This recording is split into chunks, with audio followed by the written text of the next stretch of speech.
ప్రేక్షక దేవుళ్ళకి నమస్కారం. మేము మళ్ళీ వచ్చేసామండి. అది కూడా మనందరికీ చాలా ఇష్టమైన టాపిక్తో, అదే మిస్ఫైర్డ్ తెలుగు మూవీస్ పార్ట్ 4. ఈరోజు మనం డిస్కస్ చేసే నెక్స్ట్ 5 మూవీస్ ఏంటో తెలుసుకునే ముందు మా ఛానల్కి మీరు కొత్తగా వచ్చుంటే సబ్స్క్రైబ్ చేసుకుని పక్కనే ఉన్న బెల్ ఐకాన్ని నొక్కేయండి. So let's get started. ఆమె లవర్ ఆల్సో కిల్లర్ ఆల్సో అని అంటున్న కేశవ ఎలాంటి సుత్తి లేకుండా డైరెక్ట్ ప్లాట్ మీదనే స్టార్ట్ అవుతుంది సినిమా. నిఖిల్ గురించి తెలిసిందేగా, యూనిక్ కాన్సెప్ట్స్తో స్టైల్స్తో మన ముందుకు వస్తాడు. అలానే ఈ సినిమా కూడా చాప్టర్స్గా డివైడ్ చేసి మర్డర్స్తో స్టోరీ స్టార్ట్ చేసి ఒక్కో మర్డర్ అయ్యే కొద్దీ ఫస్ట్ హాఫ్ ముందుకు తీసుకెళ్తా ఉంటారు. అలా ఎంటర్వల్కి వచ్చేసరికి ఏదో అప్పటిదాకా మనకు అర్థం కానట్టు పెద్ద ట్విస్ట్ లాగా ఇదంతా ఫ్యామిలీ కోసం అని అప్పటిదాకా గ్లింప్సెస్లో చూపించిందంతా ఒక పెద్ద ఫ్లాష్ బ్యాక్లో చూపిస్తారు. మధ్య మధ్యలో గ్యాప్స్ ఫిల్ చేయడం కోసం వినల్ కిషోర్ అన్నతో comedy and Ritu వర్మతో low angle. ఇక్కడ మెయిన్ డ్రాబ్యాక్ ఏంటంటే అలా హీరోలు రివీల్ చేసే సీను, అదే రివెంజ్ ఉందన్న సీను ఉన్నా లేకపోయినా పెద్దగా తేడా లేదు. కాజ్ స్టార్టింగ్ నుండి హీరో చేస్తుంది రివెంజ్ కోసమే కానీ మనకు రైట్ ఫ్రమ్ ద బిగినింగ్ అర్థమైపోద్ది, which is the big flaw of this film. ఇక్కడ నుండి ఉన్న screenplay issue movie end అయ్యే వరకు అలానే ఉంటుంది. థ్రిల్లర్స్లో సాధారణంగా మనకి ఎగ్జైట్మెంట్ తేవాలంటే హీరోకి ఇంకేదో ప్రాబ్లం ఉండేలా చేస్తారు, like health issue or mental issue ఏదో లాగా. కానీ ఇక్కడ మాత్రం ఏదో పెట్టాలి కదా అని హీరోకి టెక్స్ట్రోకార్డియా, అదే హార్ట్ లెఫ్ట్ సైడ్ ఉంట ప్రాబ్లం అని, దానికి ఫాస్ట్గా ఏమీ చేయలేడు, ఏం చేసినా కూల్గా చేయాలనేదో ప్రాబ్లం పెడతారే తప్ప they never utilises this point at any point of the film. అసలు ఎక్కడ ఇంటిగ్రేట్ చేసి స్క్రీన్ ప్లో ఏదో చెప్పాలని చెప్తారో దగ్గర అంతే తనకి ప్రాబ్లం ఉందని. సినిమాకి మేజర్ డ్యామేజ్ చేసింది ఇంకోటి సెకండ్ హాఫ్. హానెస్ట్గా చెప్తా, ఈ టైప్ రివెంజ్ థ్రిల్లర్ని ఎస్పెషల్లీ హీరో ఒక బ్రూటర్ కిల్లర్ అయినప్పుడు స్టోరీకి అవసరం లేకపోతే కామెడీ, లవ్ లాంటి ఎలిమెంట్స్ లేకుండా ఫిలిం ఎక్సలెంట్గా ఉంటుంది. దొబ్బుమొబ్బులో మాయమైన గౌతమ్ నంద, ఆ కటౌట్ని సరిగ్గా వాడుకోండి అయ్యా అనే హీరోస్లో మన గోపిచంద్ అన్న ఒకరు. శౌర్యం, లౌక్యం అని అంతో ఎండ్ అయ్యే మూవీస్ బాగా వర్కౌట్ అవుతున్నాయని చెప్పి ఆ టైటిల్స్తో సినిమా తీసి ఇట్స్ కొట్టాడు అన్నయ్య.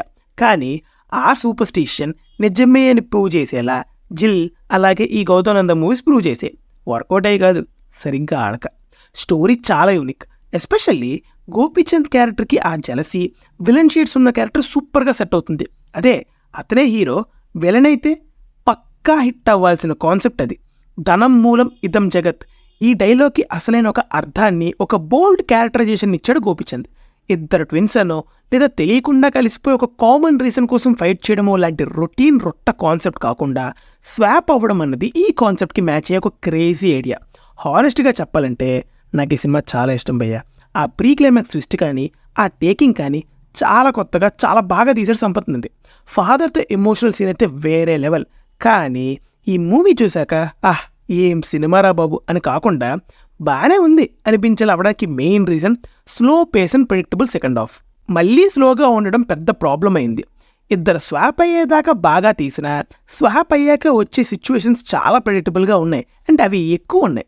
సడన్గా చాలా డబ్బు వస్తే ఎవరు ఎంజాయ్ చేయరు భయ్యా చెప్పండి. ఇప్పుడు ఇద్దరు హీరోలు స్వాప్ అయ్యారు. గౌతమ్ ఇబ్బంది పడుతుంటే నందా లగ్జరీ ఎంజాయ్ చేస్తున్నాడు. కాల్ చేశారు, డిస్కషన్ చేశారు. గౌతమ్కి ఆకలేసింది, వాళ్ళ అమ్మ అన్నం తినిపించింది. నందా హీరోయిన్ చూశాడు, డ్యూయెట్ వేశాడు. ఇద్దరు కాలు మళ్ళీ రిపీట్. ఇలా ఒకటి తర్వాత ఒకటి ఒక routine heroine tease and fight. విలన్కి వార్నింగ్, మళ్ళీ కాలు రిపీట్. అలా ఐడియా రిపీటేటివ్ అవడం వల్ల చెప్తేనే ఎంత లాగుంటే చూస్తే ఇంకెంత ఉంటుంది చెప్పండి. అలా లో వెళ్తూ మళ్ళీ నందా హ్యాండ్ ఇచ్చే ట్విస్ట్తో పేస్ అందుకుంటుంది. మళ్ళీ క్లైమాక్స్లో ఫైట్ అయితే 8 నిమిషాలు అసలు సెట్ కాని విఎఫ్ఎక్స్తో ఎంత లాగుంటుందో. ఇలా కాకుండా సోది సీన్స్ అన్ని కట్ చేసి సస్పెన్స్ని బాగా బిల్డప్ చేసే సీన్స్ యాడ్ చేస్తుంటే బాగుండేది. అంటే డైరెక్ట్ అటాక్ కాకుండా భీమ్లా నాయక్లో ఈగో క్లాష్ లాగా ఇక్కడ ఒపీనియన్ క్లాష్ బిల్డప్ చేసుంటే ఆడియన్స్కి సస్పెన్స్ బిల్డప్ అయ్యేదని మా ఒపీనియన్. కర్మ సిద్ధాంతానికే బలైపోయిన సాక్ష్యం. కర్మ ఎవ్వడిని వదిలిపెట్టదు. తప్పు చేసేసాము, ఎవ్వరూ చూడలేదని తప్పించుకున్నామని అనుకుంటే మనకన్నా మూర్ఖులు ఇంకొకరు ఉండరు. పైనుండి మూడో కన్ను అంతా చూస్తూ ఉంటుంది.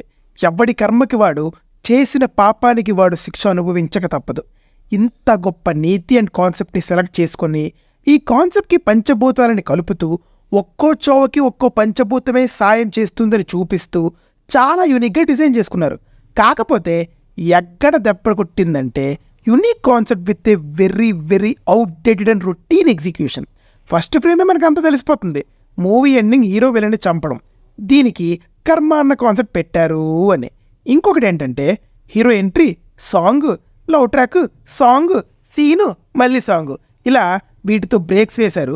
పచ్చిగా చెప్పాలంటే వాళ్ళ ఐడియాని వాళ్ళే డైల్యూట్ చేసుకున్నారు కంప్లీట్గా.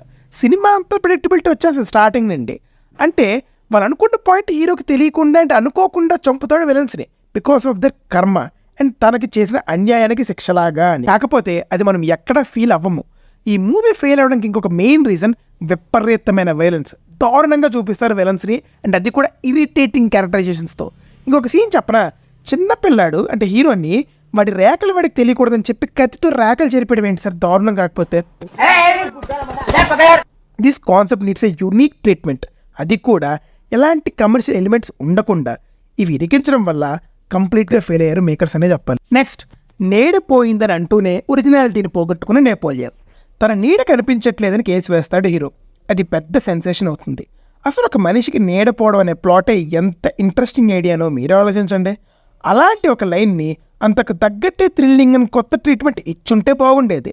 ప్రతినిధి మూవీ రైటర్ ఆనంద్ రవి గారు ఈ మూవీకి రైటర్గా, డైరెక్టర్గా అండ్ హీరోగా కూడా చేశారు. రాసుకున్న పాయింటే యూనివర్స్ అని యూనిక్ అసలు. యాక్చువల్లీ ఫస్ట్ ఆఫ్ అంతా కూడా చాలా గ్రిప్పింగ్గా టైట్గానే వెళ్తుంది.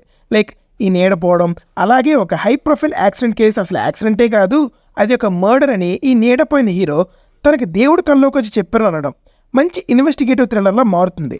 మనలో కేలా చేస్తుంది కూడా. ఒక మంచి ఇంటర్వెల్ తర్వాత ఇంకా నెక్స్ట్ ఏమవుతుందో అని అనుకునే టైంలో second half literally big let down అనే చెప్పాలి. అప్పటిదాకా ఇంట్రెస్టింగ్గా ఉన్న సీన్స్ అండ్ స్క్రీన్ ప్లే మొత్తం ఒక్కసారి నేలకు అతుక్కుపోతాయి. బోరింగ్ నరేషన్ అండ్ ట్విస్ట్ ఉంటాయి. ఒక ట్విస్ట్ బాగున్నా కూడా అది రివీల్ చేసే విధానం వల్ల పెద్ద ఎఫెక్టివ్గా అనిపించదు. థ్రిల్లర్స్ వర్క్ అవ్వాలి అంటే sharp editing and unpredictable screen play ఉండాలి. కానీ ఈ మూవీలో ఏదో చూస్తున్నంతసేపు మనం స్టోరీ సిట్టింగ్లో కూర్చున్నట్టు ఉంటుంది, కానీ ఒక సస్పెన్స్ థ్రిల్లర్ చూసిన ఫీలింగ్ అయితే అస్సలు రానే రాదు. చెప్పనడుకున్న పాయింట్ ఇంకా గ్రిప్పింగ్గా చెప్పి ఉన్న ట్విస్ట్కి ఒక మంచి పే ఆఫ్ ఇచ్చి రివీల్ చేసుంటే మన టీఎఫ్ఏ నుండి ఒక మంచి థ్రిల్లర్ అయ్యేది. యాక్చువల్లీ ఈ మూవీలో ప్రతినిధిలాగే మెసేజ్ కూడా ఇన్బిల్ట్గా ఉంటుంది, అది బాగా కన్వే అవుతుంది అన్నారు, కానీ ఎక్కడ మెసేజ్ అసలు మనకు కనబడదు.